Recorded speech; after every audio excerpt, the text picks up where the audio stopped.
Hi, I am Doug Dills with ScienceScope International, and this is a brief overview video of our 4K AutoFocus SmartCam onboard software suite. If you bring your mouse, this is your mouse cursor, which is connected directly to the camera. In the back of the camera, I have inserted an SD card. You can also insert a USB flash drive to capture images directly to that flash drive or SD card. If I bring my cursor, again, which is connected to the camera, to the left side of the screen, this menu will appear. I can click the pin button so that it will not move, so that I can capture images and videos and control the video settings. This is the image capture button. I can click that and an image will be captured. It confirms that with an on-screen message. If I click the record button, it will start recording a video to the SD card. These are your exposure settings. Because I'm using a macro lens right now, I have the auto exposure turned off, but you can turn it on if you're using a stereo microscope, which is a little better for that. You can unclick that and it will go back to the auto exposure off mode. You can then manually control your exposure time and or your gain here. I like to set the exposure time a little lower, down to closer to 30 milliseconds, so that the image appears a little faster and then increase my gain. Below that is your RGB settings, or your red, green, blue settings. I always typically use it in auto mode because it functions very well. You can click that into manual mode and automatically adjust those, or manually adjust those yourself. As you can see here, I'm changing the blue and the red right now. Then you can click back to auto mode and it will revert back to that mode. You can also use an ROI, or region of interest, function here as well. Below that are other video settings. You can change the sharpness by increasing the slider here. You can use the denoising feature, which will do a little bit of frame averaging. You've got your saturation, which is the amount of color, your gamma, contrast, which is the amount of dark area that you see, and or your brightness. You can also select from different light wavelengths if you are working in a room that is using a lot of fluorescent or LED lighting. It's in DC mode now, which is the default, or you can do AC 50 or 60 hertz.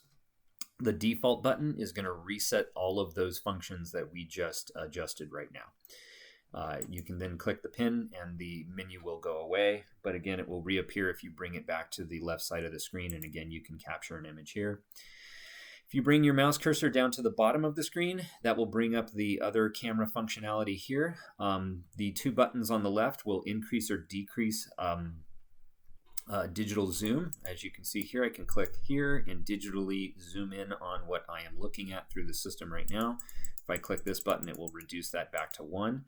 I can both horizontally and vertically flip the image. This is the color conversion button. Essentially what that does is strips out the color and takes it down to black and white. It's good for viewing metallic parts and things of that nature. This is the freeze button. That is going to freeze the image without actually capturing it. So I'm going to move the part around right now, and then when I click the unfreeze button, you'll see that it's moved. This is the crosshair generator. What this is going to do is it's going to generate either a dead center crosshair. I'm going to move the part away so that we can see these. Or it's going to generate a grid of lines. You can select the amount of rows and or columns that you wish to appear. You can use this for counting objects or for doing comparative measurements as well. Click visible and they, or unclick the visible checkbox and they go away. Then you can you can do a DXF overlay. So what this will allow you to do is load a line drawing DXF file. So if you have a part and you want to do an overlay comparison, you can do that as well. It's essentially a way to measure. Click out of that menu here. This is the picture-in-picture menu. What that's going to do is it's going to provide up in the upper right-hand corner of the screen a 2x digitally magnified image. So as you can see where my cursor stops, it will provide that magnified image. And you turn that off just by coming down and clicking on the picture-in-picture button again. This is the autofocus mode. I'll show you that right now. You click that, it brings up this menu here. Once you click out of this menu, it will shut off the autofocus mode. All you have to do is click the autofocus button, and now I am in autofocus mode. So if I choose to zoom out, you can see here that it is refocusing for me. As I zoom out away from the part, you get a little message up in the right hand corner of the screen to let you know that it is focusing. I can zoom back in and you can see that it is refocusing as I zoom in. Now I can as well, I'm going to move to a different part of the part here, but it is focusing on this region of interest, which is approximately in the middle of the screen. If I want to, I can click here and it will refocus where I click my mouse, as you can see. Okay, you can go click back into manual mode, or you can just close the menu and now you are back into manual mode for the camera. This button here is wide dynamic range. Essentially what that does is toggles you from a high contrast low gain mode to a high gain low contrast mode. Right now we are in high gain low contrast mode. I'm going to click that, and that will then take me to a high contrast low gain mode. Colors are a little bit more vibrant, you just have much more contrast.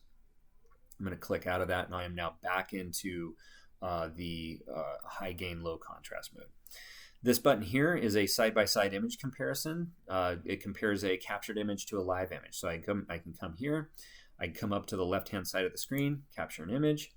Once that image has been captured, I can come back down here to this function, push the button.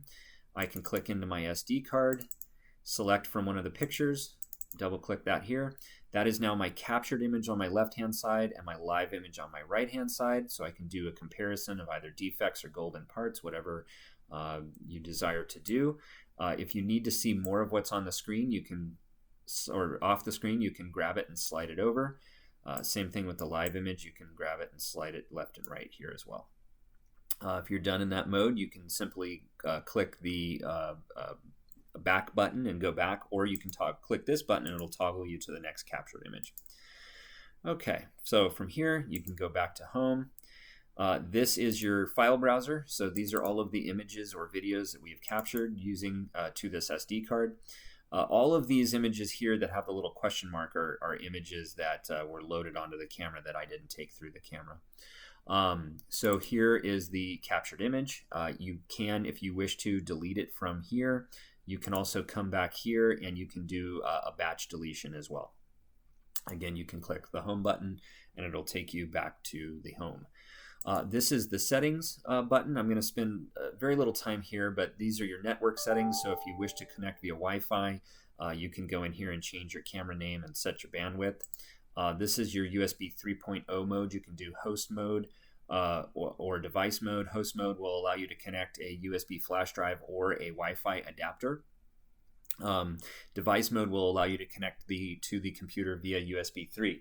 If you are connected to the computer via USB 3, you can call the camera up using the Windows 10 camera application, and you can capture images and video there as well. If you are connected to the computer via Wi-Fi or USB, you can use the provided software to connect to the camera, perform measurements via the software, do annotations via the software, and other image processing functionality. This is the measurement settings menu. Once you're in here, there's a lot of settings that you can go through. There are global settings which will apply to all of the measurement tools. These are different calibration settings, and then you can actually go in and customize each one of these tools here so that it will always appear as the same color or line thickness or whatever it is that you desire. Magnification is your calibration menu here. So if the system were to be calibrated, this is where you can then find these files and delete them or clear them. This is your image format setting. You can either set as a JPEG or a TIFF. From there, you can do a burn-in mode of your measurement objects or a layered mode. Burn-in mode means that the objects cannot be manipulated. If you do a layered mode, you can then open that saved image with those measurements displayed on the screen, and you can manipulate those measurements with something like Photoshop. This is your video settings. So essentially this is the speed at to which the video plays back and your different encoding settings. This is the storage settings menu. So right now, again, I have an SD card inserted. It's telling me it's a FAT32 file format. The same would work for your USB flash drive. If you plug it in, it's going to tell you what format you're using and if what device you're using. This is your essentially where you choose how you want your image files to save the prefix. Now, if you click Auto, it's going to automatically save as whatever image prefix you choose to use. Or you can do manual, and it will ask you every time what you want to use, what you want to save the file as, what name you want to save the file as. Here are your time settings. This is where you would go in and set the date for the image. So when you capture the image and then you view the image on a computer later, it'll tell you what year, month, day, hour, and minute, seconds it was captured at. This is your language settings. So if you choose to use something other than English, these are the other available languages that the system will display in. Under miscellaneous mode, this will allow you to click here and show an on-screen ruler. Once that is calibrated, it will show the correct unit of measure. This is an overlay setting. Essentially, this allows you to, if I click this and I'm using an overlay and I capture an image, it'll burn that overlay into the image as well. This is my ROI color. So this is where I would go in and select what color I want my region of interest to be, what box color I want it to be. This is where I would select the size of my cursor. Right now I have it set in middle, but you can do small or large. Here are the camera parameters function. If I click the export button, it will export these camera parameters to my SD card, and then you can take that SD card to multiple cameras and you can import those settings, so that if you have multiple cameras, you can apply the exact same settings to all of your cameras. That is a brief overview of your settings menu. This is the information or about button. If I click that, it's just going to tell me what software version I'm using. Last but not least, I come up here to the top of the screen and I can click the pin button again. These are now all of the measurements that I could potentially take. This is the calibration tool or button. I'm going to move the screen away so that we can see what that looks like. This is where I would go in and I would name whatever I want the calibration file to be named. Right now I'm just going to leave it at 4x. This is where I would go in and select or tell the system what the actual unit of measure I am using is going to be. So what you would do is you would take this tool and you would put a known size under it and you would wrap it around that known size. So if you have a target that is, let's say, 10 millimeters in size, you would fit this around that 10 millimeter target. You would come up to actual length and you would tell it that you are using a 10 millimeter target. Then you would click OK, and then you would click OK again, and then your system would be calibrated. Now, I didn't really use a known size target here, so these measurements are not going to be accurate, but that is how you would perform those that calibration function. Here are the different measurements that are available. You can do an angle, you can do a 4-point angle, you can do a single point, you can do an arbitrary line. That just means that you can move the line around the screen however you wish. This will do a 3-point line, which is a little more accurate way of taking a similar measurement.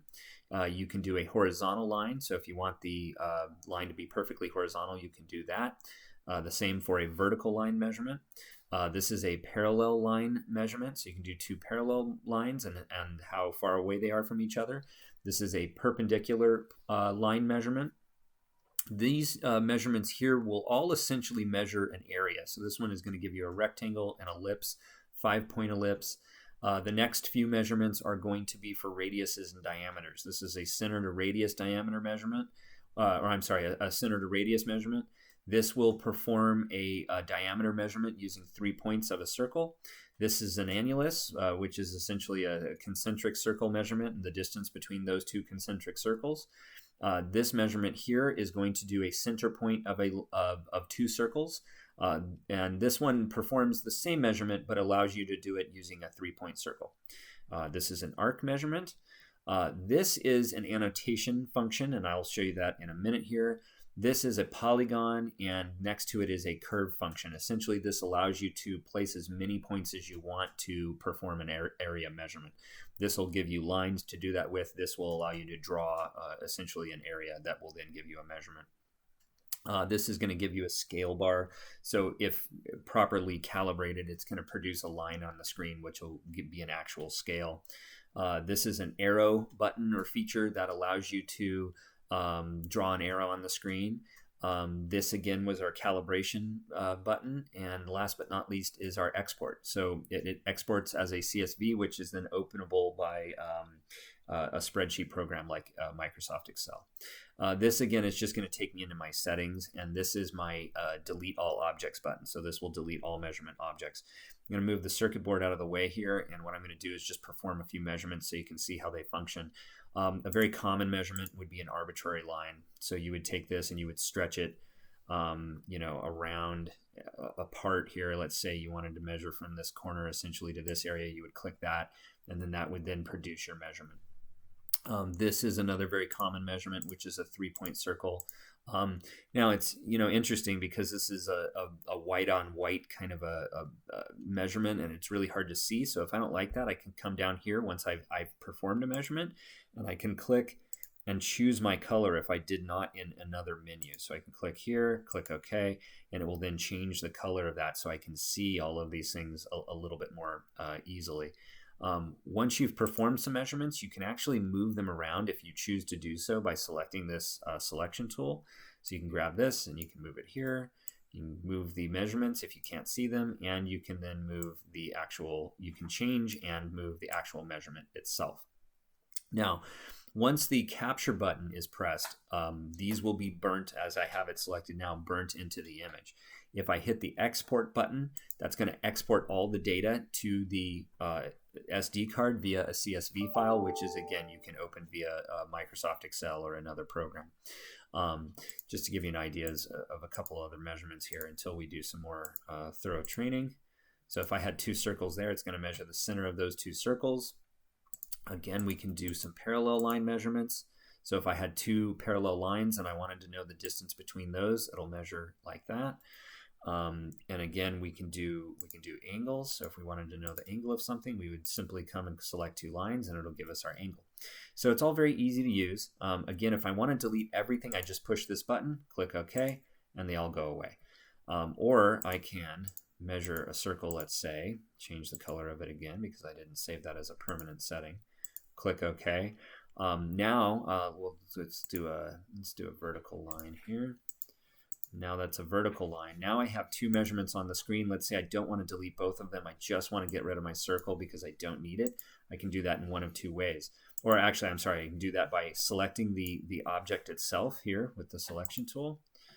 And then once I've selected the object, I can come down here, hit the trash button, and it will delete just that measurement. So again, this was a brief overview of the Syenscope 4K AutoFocus SmartCam. This will conclude this video. I will do some more with some more information later, and talk to you then.